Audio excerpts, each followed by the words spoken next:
1 electron, ठीक है। Hydrogen atom है तो उसमें एक प्रोटॉन और एक इलेक्ट्रॉन होंगे, ठीक है। यहाँ न्यूक्लियस पे प्रोटॉन होगा और यहाँ ऑर्बिट में जो है यहाँ एक इलेक्ट्रॉन होगा, ठीक है।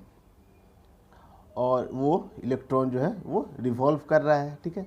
और वो जो रेडियस दी गई है, ये जो डिस्टेंस है, इसकी जो ये रेडियस है वो रेडियस दी गई है r is equal to 0.53 angstrom, ठीक है।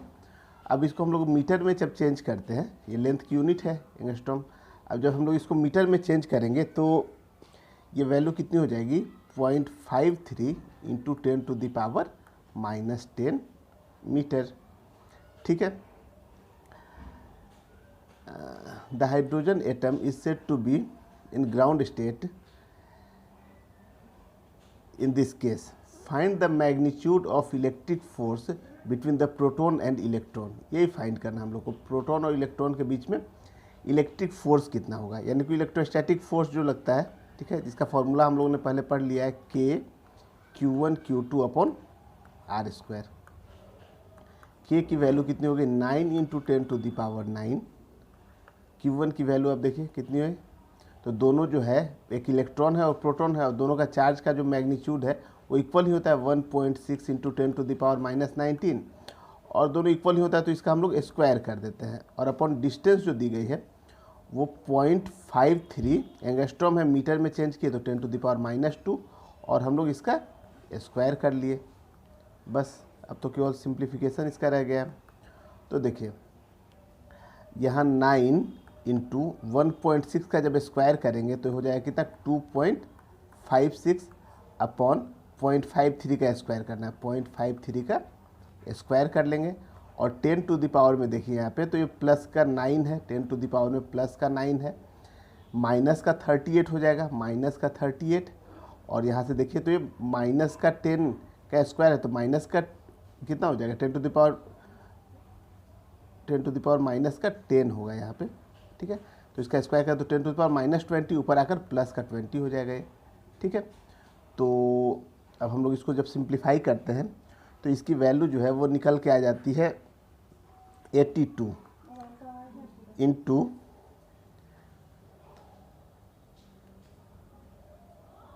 ठीक है, 82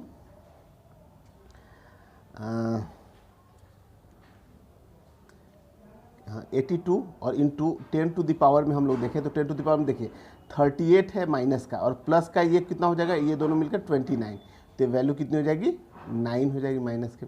अब हम लोग इसको लिख सकते हैं 8.2 into 10 to the power -8 newton, ठीक है। चलिए नोट कर लीजिए इसको। अब हम लोग आते हैं क्वेश्चन नंबर 19 पे।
देखिए क्वेश्चन नंबर 19 में क्या कहा गया है, find the speed of electron, find the speed of electron in the ground state of A hydrogen atom. This description of ground state is given in previous problem. देखिए हम लोग को प्रीवियस प्रॉब्लम से रिलेटेड ये question है, उसकी speed पूछी गई है। तो देखिए हम लोगों ने वहाँ फोर्स निकाल लिया था, फोर्स कितना आया था, फोर्स की वैल्यू आई थी 8.2 इंटू 10 टू द पावर -8, ये फोर्स की वैल्यू अभी हम लोग निकाल चुके थे, ठीक है। तो देखिए अब इलेक्ट्रॉन क्या है कि इलेक्ट्रॉन जो है वो ऑर्बिट में सर्कुलर पाथ में मूव करता रहेगा।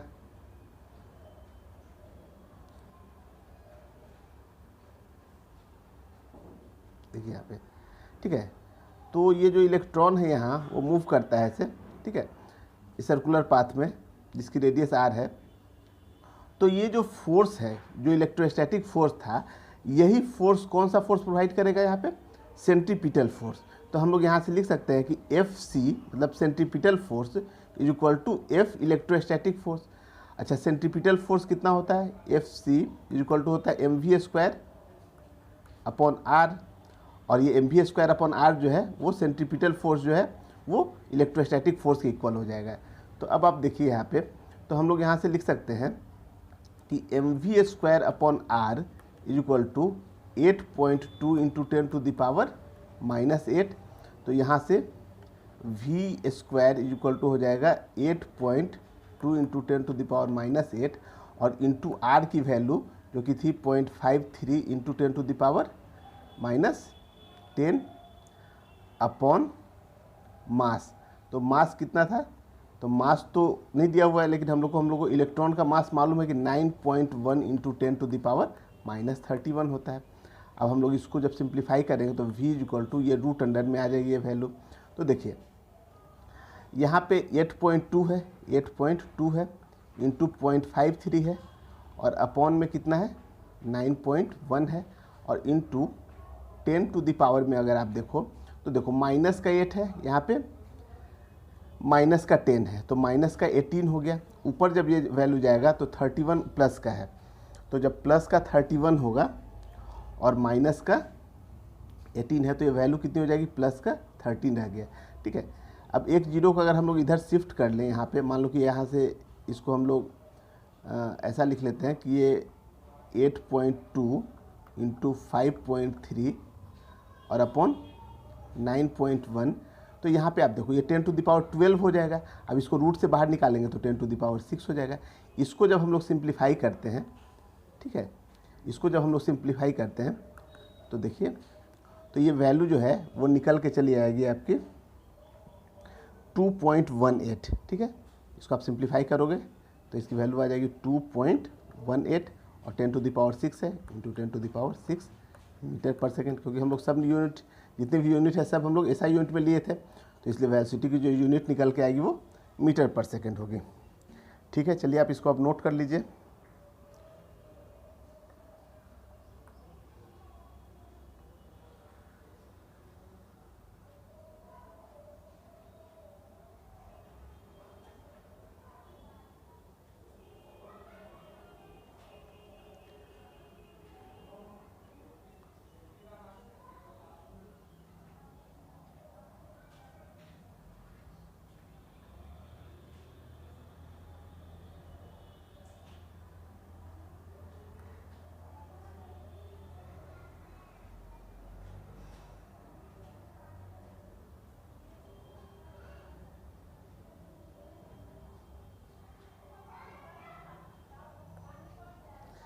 अब हम लोग आते हैं क्वेश्चन नंबर 20 पे, ठीक है।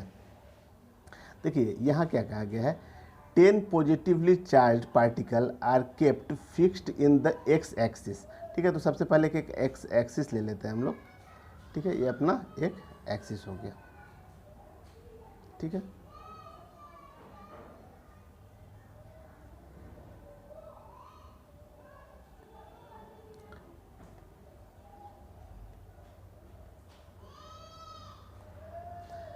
ठीक है, ये इसका ओरिजिन हो गया, एक्स एक्सिस का ओरिजिन हो गया। अब कह रहा है क्या कि 10 चार्ज लेना है, ठीक है, 10 पॉजिटिवली चार्ज, ठीक है, और डिस्टेंस दिया हुआ है। फर्स्ट चार्ज जो है वो 10 सेंटीमीटर के डिस्टेंस पे है, तो फर्स्ट चार्ज कहीं यहाँ रख लिया हम लोग 10 सेंटीमीटर के डिस्टेंस पे, ठीक है। सेकेंड चार्ज जो है वो 20 सेंटीमीटर के डिस्टेंस पे है। थर्ड हो गया 30 पे, तो यहाँ से ओरिजिन से यहाँ से 10 है तो यहाँ से भी 10 हो गया, तो टोटल डिस्टेंस 20 हो जाएगा। यहाँ से यहाँ तक की डिस्टेंस कितनी हो जाएगी? 20। ऐसे थर्ड की हो जाएगी ओरिजिन से 30, 40, 50, 60, 70, 80, 90 और 100 ऐसे हो जाएगी, ठीक है। जो फर्स्ट चार्ज यहाँ रखा गया है, जो Q1 चार्ज जो है वो रखा गया कितना? 1 × 10⁻⁻⁸। सेकेंड जो चार्ज है वो 2 इंटू 10⁻⁻8, थर्ड जो चार्ज है वो 3 इंटू 8 इंटू 10⁻⁸ और थर्ड जो चार्ज है वो 27 इंटू 10⁻⁻8। तो ऐसे आप देखो यहाँ 1 का क्यूब, ये 2 का क्यूब, यहाँ 3 का क्यूब आ रहा है समझ में, तो सीक्वेंस समझ में आ रहा है। इससे लास्ट का जो है वो 10 का क्यूब, ठीक है। तो अब हम लोग यहाँ पे अगर फर्स्ट फोर्स को देखें, जो फर्स्ट, अच्छा यहाँ जो ओरिजिन पे जो चार्ज रखा गया है वो 1 कूलम का चार्ज है, यहाँ जो ओरिजिन पे जो चार्ज है वो 1 कूलम का चार्ज है। तो अगर हम लोग फर्स्ट चार्ज के कारण जो Q1 है इसके कारण अगर फोर्स हम लोग निकालें तो F1 इज इक्वल टू लिखेंगे K, और फर्स्ट चार्ज तो अपना 1 कूलम है, तो K इंटू 1 इंटू जो सेकेंड जो ये चार्ज रखा गया है Q1 वो कितना है 1 इंटू 10⁻⁸, 1 इंटू 10⁻⁻8 अपॉन डिस्टेंस, तो डिस्टेंस 10 सेंटीमीटर है, यानी कि 0.1 का स्क्वायर। आ रही बात समझ में। तो ये वैल्यू आप देखो कितना निकल के आ जाएगा, ये हो जाएगा K, और ये 0.1 का स्क्वायर 0.01, तो ऊपर आकर 10 हो जाएगा, यहाँ पे 100 आ जाएगा, तो ये कितना हो जाएगा इंटू 10⁻⁻6, ठीक है। इस तरह से सेकेंड अगर आप देखो F2, तो ये हो रहा है K इंटू 1 इंटू, देखिए सेकेंड चार्ज कितना है 8 इंटू 10⁻⁸ है, तो यहाँ पे हम लोग क्या लिखें 8 इंटू 10⁻⁸, और यहाँ जो डिस्टेंस है वो 0.2 है, 20 सेंटीमीटर, यानी कि 0.2, तो 0.2 का स्क्वायर करेंगे तो कितना हो जाएगा 0.4, ठीक है, 0.04। अब इसको हम लोग सिंप्लीफाई कर रहे हैं, तो देखो आप यहाँ से ये अगर इसको हम लोग 100 ऊपर कर ले, ठीक है ना, तो ये 4 से ये 2 टाइम्स में 8 हो गया, तो देखो तो कितना हो गया K इंटू, ये 100 ऊपर जाएगा तो 10⁻⁻6 और इंटू 2, ठीक है। ऐसे ही जब थर्ड आप लोगे तो यहाँ पे कितना आ जाएगा, यहाँ पे आएगा 3 का स्क्वायर 9, और यहाँ पे आ जाएगा कितना 27, तो ये भी 3 टाइम्स में चला जाएगा, ठीक है। तो यानी कि आप सीक्वेंस देखो कैसा बन रहा है। तो जो ये अपना F1 आ रहा है वो आ रहा है K इंटू 10⁻⁻6, F2 जो आ रहा है वो आएगा K इंटू 10⁻⁻6 इंटू 2, जो F3 निकल कर आएगा वो K इंटू 10⁻⁻6 इंटू 3, ऐसे करके F10 जो निकल के आएगा वो K इंटू 10⁻⁻6 इंटू 10। तो ये सीक्वेंस बना हम लोगों का, ठीक है। पहले एक बार इसको आप नोट कर लो, ठीक है।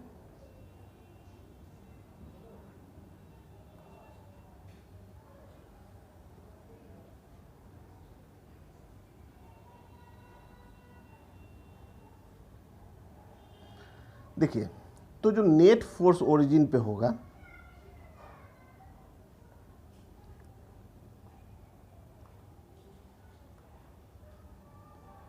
जो नेट फोर्स आ रहा है अपना F is equal to F net equal to F1 plus F2 plus F3 plus dot dot dot dot F10। तो यहाँ देखिए F1 की वैल्यू कितनी है K इंटू 10⁻⁻6, F2 की वैल्यू 2 इंटू F1 के बराबर है, F3 की जो वैल्यू है 3 इंटू K इंटू 10⁻6 है। तो देखिए K इंटू 10⁻6 जो है वो कॉमन आ रहा है, यहाँ पे K इंटू 10⁻6 कॉमन आ गया। तो देखिए फर्स्ट में क्या है यहाँ पे 1, सेकेंड में क्या है 2, तो 1 प्लस 2, थर्ड में 3 है प्लस 3 प्लस 4 प्लस 5, ऐसे ऐसे करके कितना 10 तक आएगा, ठीक है। तो देखिए K की वैल्यू तो होती है 9 इंटू 10⁻9, ये 10⁻6 हो गया, और 1 से 10 तक का जो समेसन है उसका हम लोग फॉर्मूला मालूम है n इंटू n प्लस 1/2। ये नेचुरल नंबर का जो समेसन होता है उसका फॉर्मूला जो है हम लोग AP में पढ़े हुए हैं यहाँ पे। तो यहाँ से देखो आप n कितना है 10 इंटू 10 प्लस 1 11/2, तो ये 5, तो ये कितना हो गया 55। तो इसका जो सम होगा, ये सम जो होगा, ये इसका जो सम होगा यहाँ से यहाँ तक का वो कितना हो जाएगा 55। तो अब इसको सिंप्लीफाई कर लें तो 55 इंटू 9 हो जाएगा 495, और इंटू 10⁻, देखिए यहाँ पे माइनस का 6 था और ये प्लस का 9, तो 10⁻, प्लस का 3 आ जाएगा यहाँ पे। तो इसको हम लोग लिख सकते हैं 4.95 इंटू 10⁵, ठीक है। तो ये इतना न्यूटन का फोर्स लग रहा है। ठीक है, इस जो ओरिजिन पे जो चार्ज रखा हुआ है इस पे इन सब चार्ज के कारण जो फोर्स लग रहा है उसकी वैल्यू कितनी हो गई 4.95 इंटू 10⁵। ठीक है, चलिए हम लोग अगले क्वेश्चन पे आते हैं।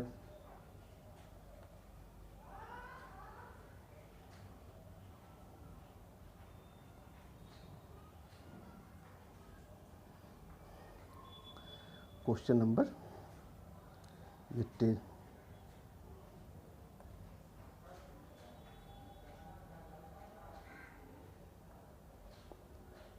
Question number 21।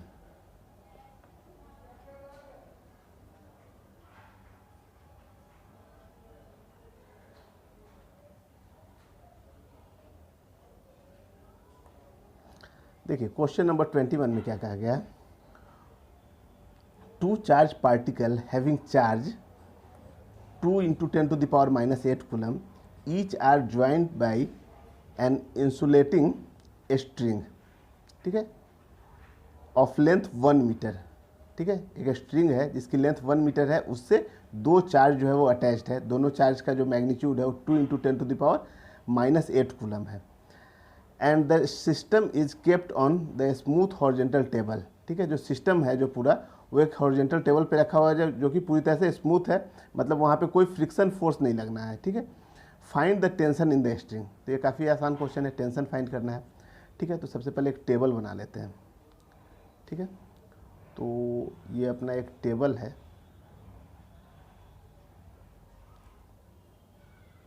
ठीक है, टेबल हो गया और यहाँ पे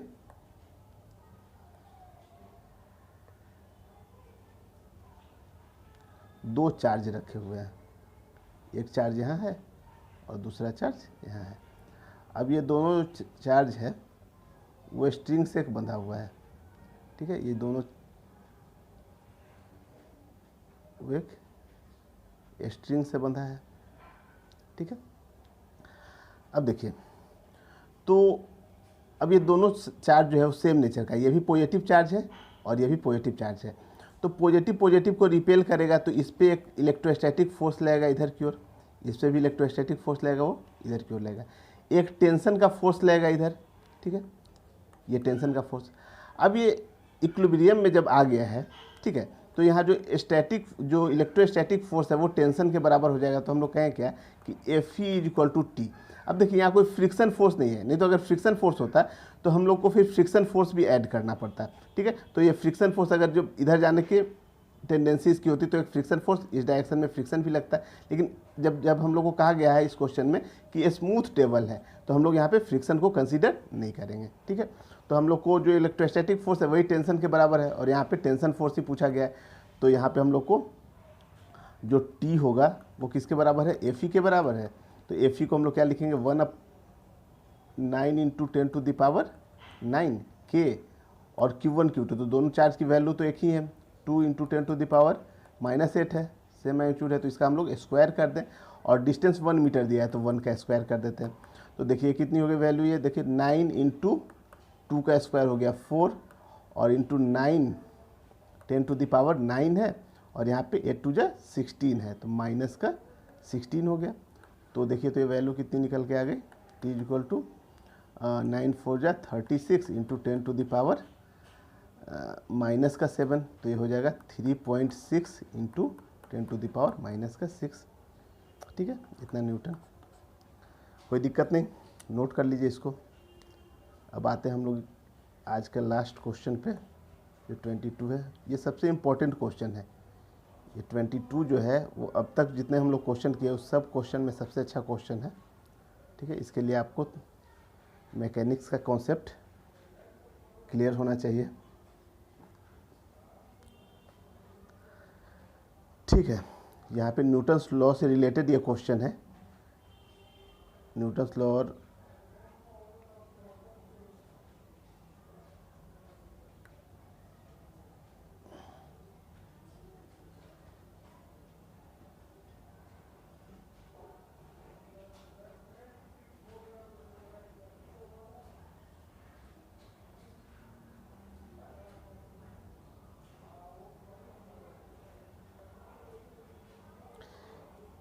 इस क्वेश्चन को एक बार आराम से पहले समझ लें, उसके बाद नोट करें।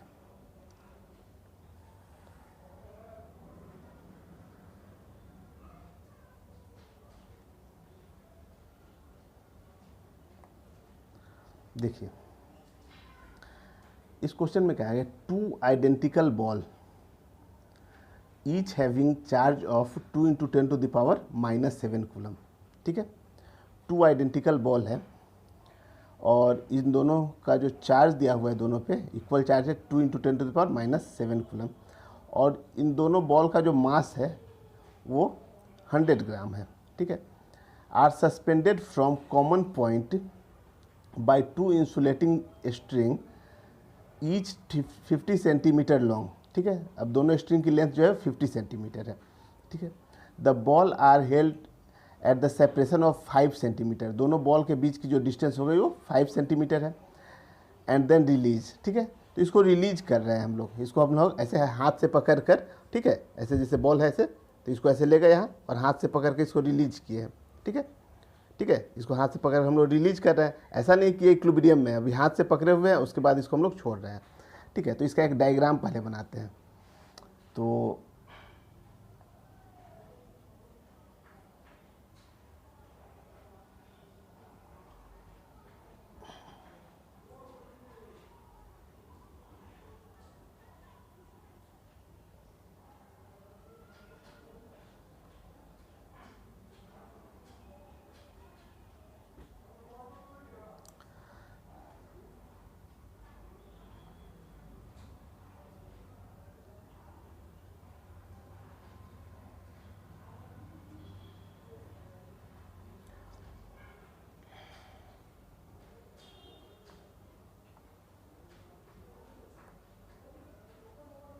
देखिए एक ये बॉल हो गया, ठीक है, और सेकंड बॉल ये है।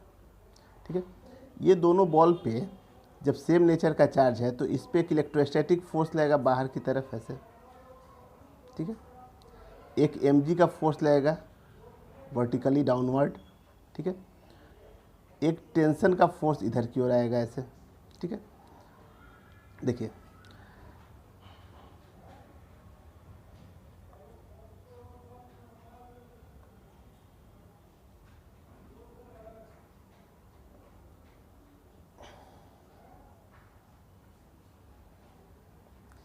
ये एक एक्सिस हम लोग ले लिए स्ट्रिंग के अलोंग, और ये एक्सिस ले लेते हैं हम लोग एक स्ट्रिंग के परपेंडिकुलर में।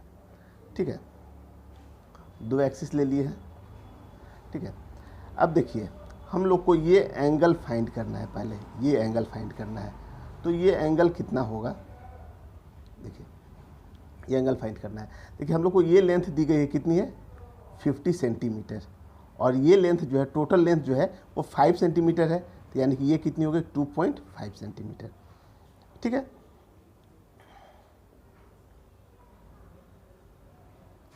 अब देखिए हम लोग को जो फर्स्ट क्वेश्चन में कहा गया है कि the electric force on one of the charge ball. हम लोग को सबसे पहले तो इलेक्ट्रिक फोर्स निकालना है, तो सबसे पहले हम लोग फर्स्ट क्वेश्चन कर लेते हैं, इलेक्ट्रिक फोर्स निकाल लेते हैं। ठीक है, तो सबसे पहले इलेक्ट्रिक फोर्स निकाल लें हम लोग।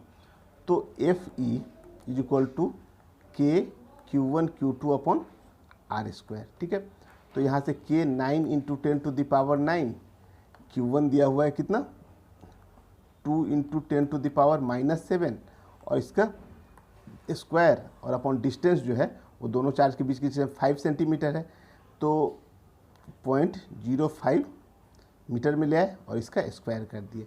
जब इसको हम लोग सिंप्लीफाई करेंगे तो इसका जो आंसर निकल के आ जाता है वो आ जाता है 0.144। ठीक है, इतना न्यूटन। तो ये तो इलेक्ट्रोस्टैटिक फोर्स लग रहा है, जो इधर की ओर लग रहा है इलेक्ट्रोस्टैटिक फोर्स। ठीक है, ये हो गया। तो अपना फर्स्ट पार्ट तो जो है ए, वो तो ये सोल्व हो गया, यहाँ पे इलेक्ट्रोस्टैटिक फोर्स निकाल लिए। तो सबसे पहले आप इसको नोट कर लो, थोड़ा सा स्पेस कम होगा इसलिए नोट कर लो। तो हम लोग को ये मालूम हो गया कि जो इलेक्ट्रोस्टैटिक फोर्स है वो कितना है 0.144। यहाँ तक पहले एक बार नोट कर लो, इसके बाद फिर आगे चलते हैं।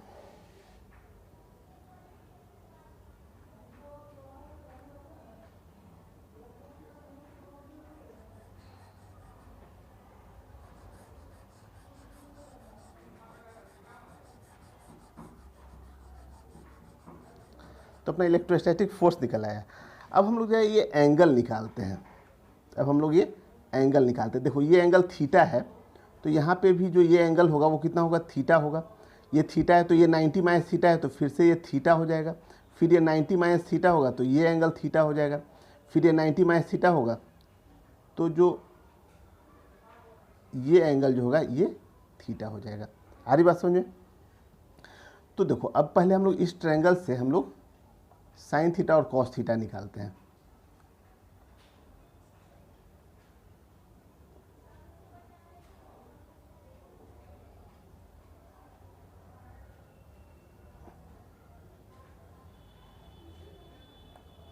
देखिए ये एंगल थीटा है, ये 50 है, ये 2.5 है। तो देखिए तो यहाँ से हम लोग गए तो sine theta is equal to कितना हो जाएगा, परपेंडिकुलर अपॉन हाइपोटेनस, तो 2.5 अपॉन 50 और इसकी वैल्यू निकल के जो आ जाएगी वो आ जाएगी 0.05। तो साइन थीटा की वैल्यू जो है वो 0.05 है। इसको हम लोग यहाँ लिख लेते हैं, sine theta is equal to 0.05। ठीक है, इस तरह से हम लोग कॉस थीटा निकालें तो cos theta is equal to base upon hypotenuse, तो ये बेस है। तो इसकी वैल्यू अगर हम लोग निकालें, इसकी वैल्यू अगर हम लोग निकालें तो देखिए ये कितनी हो जाएगी, √50 का स्क्वायर माइनस 2.5 का स्क्वायर। ठीक है, यही होगा यहाँ पे बेस की वैल्यू, जो बेस निकल के आएगा अपना इतना आएगा। तो इसको हम लोग सिंप्लीफाई करें तो 50 का स्क्वायर होगा 2500 माइनस 6.25 और इसको हम लोग सिंप्लीफाई कर लें तो ये वैल्यू निकल के आ जाएगी 49.93। ठीक है, तो ये वैल्यू जो है हम लोग की आगे कितनी, 49.93। ठीक है, तो यहाँ से cos theta is equal to base upon hypotenuse करेंगे तो ये कितना हो जाएगा 49.93 अपॉन 50, तो ये वैल्यू निकल के आ जाती है 0.9987। ठीक है, तो कॉस थीटा की जो वैल्यू आ गई, कॉस थीटा वो आ गई कितनी, 0.9987। ठीक है, 0.9987 कॉस थीटा की वैल्यू निकल के आ गई। इसको आप लोग फिर से नोट कर लो एक बार, फिर अब आगे चलते हैं।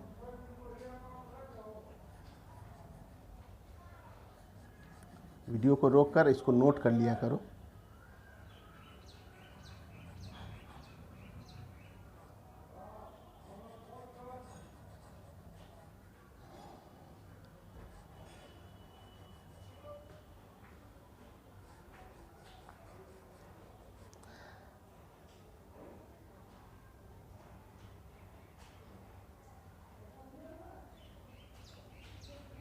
देखिए तो हम लोगों ने साइन थीटा और कॉस थीटा की वैल्यू निकाल ली। अब देखिए जो फर्स्ट क्वेश्चन तो अपना सोल्व हो चुका है, जो इलेक्ट्रोस्टैटिक फोर्स जो पूछा गया वो तो निकाल लिए। सेकंड में कहा कि the component of the resultant force on it along and perpendicular to the string.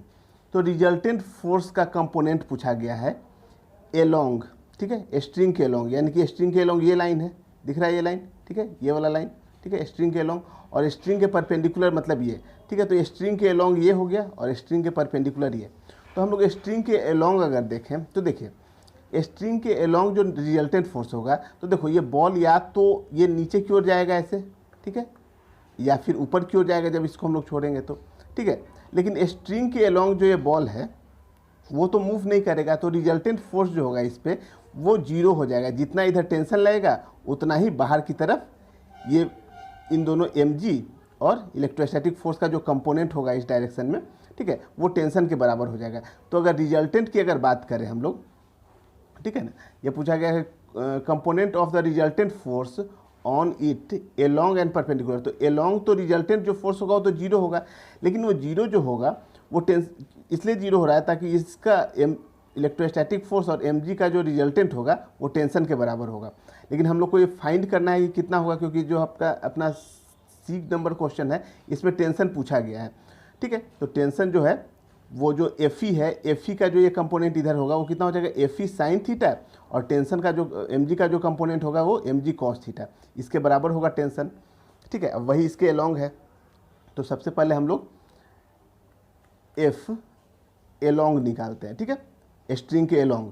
तो देखो स्ट्रिंग के एलोंग जो फोर्स है वो क्या है, mg का कंपोनेंट जो है स्ट्रिंग के एलोंग कितना हो जाएगा, mg कॉस थीटा, और जो इलेक्ट्रोस्टैटिक फोर्स है उसका कंपोनेंट स्ट्रिंग के अलोंग, तो देखो एंगल थीटा यहाँ है तो ये कितना हो जाएगा, साइन थीटा हो जाएगा, तो plus F E sine theta. ठीक है, अब देखो आपको mg की वैल्यू, तो मास दिया गया है 100 ग्राम, ठीक है, तो ये 0.1 kg हो गया। g की वैल्यू है 9.8 इंटू कॉस थीटा की वैल्यू देखो आप लोग निकाले हुए हैं 0.9987, ठीक है, तो 0.9987, तो ये तो हो गई अपनी mg कॉस थीटा की वैल्यू, प्लस इलेक्ट्रोस्टैटिक फोर्स भी निकाल लिए हैं पॉइंट, देखो यहाँ पे निकाला हुआ है 0.144, तो 0.144 और इंटू साइन थीटा की वैल्यू भी हम लोग को मालूम है 0.05। अब जब आप इसको सिंप्लीफाई करोगे तो इसकी वैल्यू निकल के आ जाती है, ठीक है, तो कोई वैल्यू दिक्कत नहीं, इसको प्लस माइनस जो करना है आप कर लो। उसके बाद इसकी जो वैल्यू निकल के आती है वो आती है 0.986 न्यूटन। ठीक है, तो जो फोर्स लगेगा, देखो ये जो फोर्स लग रहा है वो स्ट्रिंग के अलोंग है, तो ये जो इलेक्ट्रोस्टैटिक फोर्स है और ये mg है, इन दोनों का जो कंपोनेंट है स्ट्रिंग के अलोंग, ये फोर्स हम लोगों ने निकाल लिया है। ठीक है, जो इलेक्ट्रोस्टैटिक फोर्स है और mg का जो कंपोनेंट है स्ट्रिंग के अलोंग, वो फोर्स है। अब ये फोर्स जो है वो टेंशन को बैलेंस कर रहा है, तो टेंशन को बैलेंस कर रहा है, तो जो अपना जो सी नंबर क्वेश्चन जो है, ठीक है, वहाँ टेंशन पूछा गया, तो tension is equal to F A, force along string, तो ये वैल्यू कितनी हो जाएगी 0.986। ठीक है, तो जो सी का आंसर होगा वो 0.986 न्यूटन होगा। ठीक है, तो ये सी का आंसर भी निकल आया। और जो बी का जो है एक पार्ट तो हम लोग समझ गए कि ये जीरो क्यों होगा, क्योंकि जितना टेंशन लग रहा है उतना ही स्ट्रिंग के अलोंग जो है इलेक्ट्रोस्टैटिक फोर्स और mg का कंपोनेंट लग रहा है। ठीक है, अब हम लोग को जो बी पार्ट में जो सेकंड पूछा गया था कि स्ट्रिंग के परपेंडिकुलर जो है वो फोर्स कितना आएगा, तो उसको अब हम लोग देखें।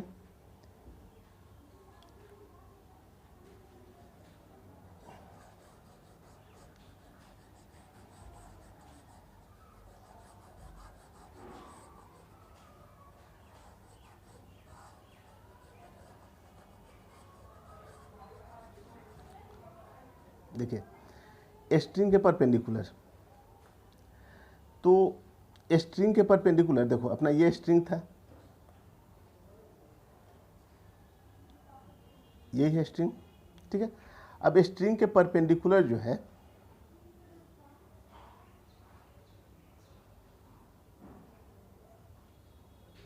देखो यही है स्ट्रिंग के परपेंडिकुलर,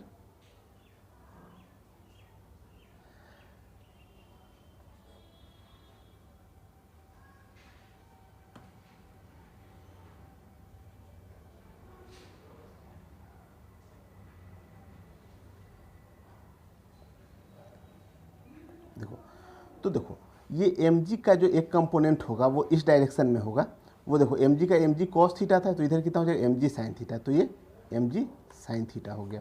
ठीक है, अब जो इस डायरेक्शन में जो है कंपोनेंट वो किसका है, इलेक्ट्रोस्टैटिक फोर्स का, तो देखो इलेक्ट्रोस्टैटिक फोर्स का जो इस डायरेक्शन में कंपोनेंट होगा थीटा ये एंगल है, तो ये कितना हो जाएगा एफ ई कॉस थीटा, आधी भाषा में एफ ई का एफ ई कॉस थीटा।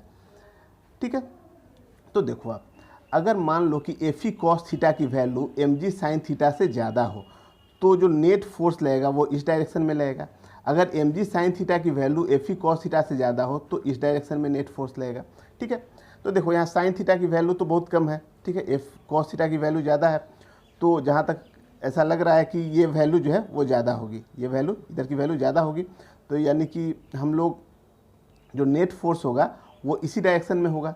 ठीक है, तो एफ परपेंडिकुलर, एफ फोर्स जो है नेट फोर्स जो है वो परपेंडिकुलर डायरेक्शन में निकाले स्ट्रिंग के परपेंडिकुलर में, तो देखो, तो अगर हम लोग एफ ई कॉस थीटा की वैल्यू लिखें तो एफ ई की वैल्यू है 0.144 और इंटू कॉस थीटा की वैल्यू है 0.9987। ठीक है, और इसके अपोजिट में है तो इसमें से इसको माइनस कर दें, mg की वैल्यू कितनी है, तो मास की वैल्यू 0.1 इंटू जी की वैल्यू है 9.8 और साइन थीटा की वैल्यू कितनी है 0.05।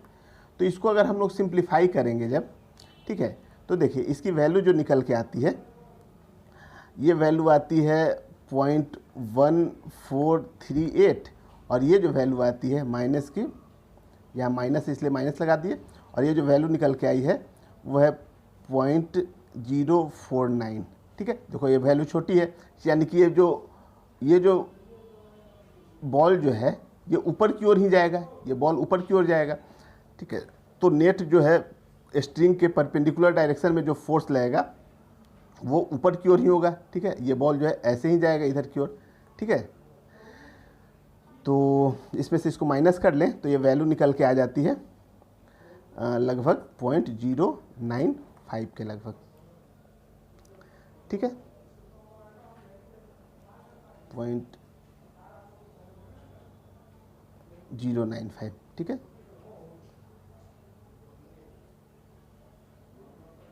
0.095 न्यूटन। समझ में आए? तो ये जो अपना पूछा गया था कि परपेंडिकुलर डायरेक्शन में, तो ये बी का जो है सेकंड पार्ट है, बी का जो सेकंड पार्ट है परपेंडिकुलर का वो निकल आया। फर्स्ट पार्ट तो हम लोग समझ गए जीरो क्यों हो रहा है। ठीक है, सी भी हम लोग निकाल लिए। ठीक है ना, तो यहाँ तक नोट कर लीजिए पहले, उसके बाद लास्ट पोर्शन इसका जो है वो देखते हैं।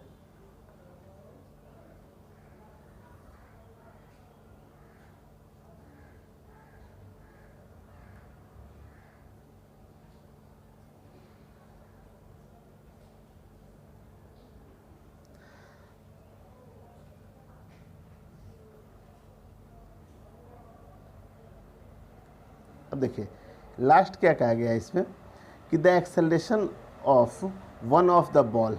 ठीक है, एक बॉल का एक्सेलरेशन, अब देखिए ऐसे ही है, अब ये बॉल जो है वो इधर की ओर जाएगा ऐसे। ठीक है, जब हम लोग इसको छोड़ेंगे तो ये इधर की ओर जाएगा, तो ये बॉल का कुछ एक्सेलरेशन होगा। तो इस डायरेक्शन में जो फोर्स लग रहा है, इस डायरेक्शन में जो फोर्स आ रहा है, ठीक है, इस डायरेक्शन का जो फोर्स है, तो force is equal to mass into acceleration, यही फॉर्मूला लगाएंगे हम लोग। तो एक्सेलरेशन इज इक्वल टू हो जाएगा फोर्स अपॉन मास। तो अभी हम लोग फोर्स निकाल रहे हैं, अभी जो फोर्स निकाले, ये जो फोर्स जो होगा वही फोर्स होगा जो अभी परपेंडिकुलर डायरेक्शन का था। तो ये जो फोर्स हो जाएगा वो कितना हो जाएगा 0.095 और अपॉन मास कितना दिया गया है 0.1। ठीक है, 100 ग्राम है 0.1। अब इसको आप डिवाइड कर दोगे तो ये वैल्यू निकल के आएगी 0.95, तो इतना मीटर पर सेकेंड स्क्वायर, ये एक्सेलरेशन निकल आया।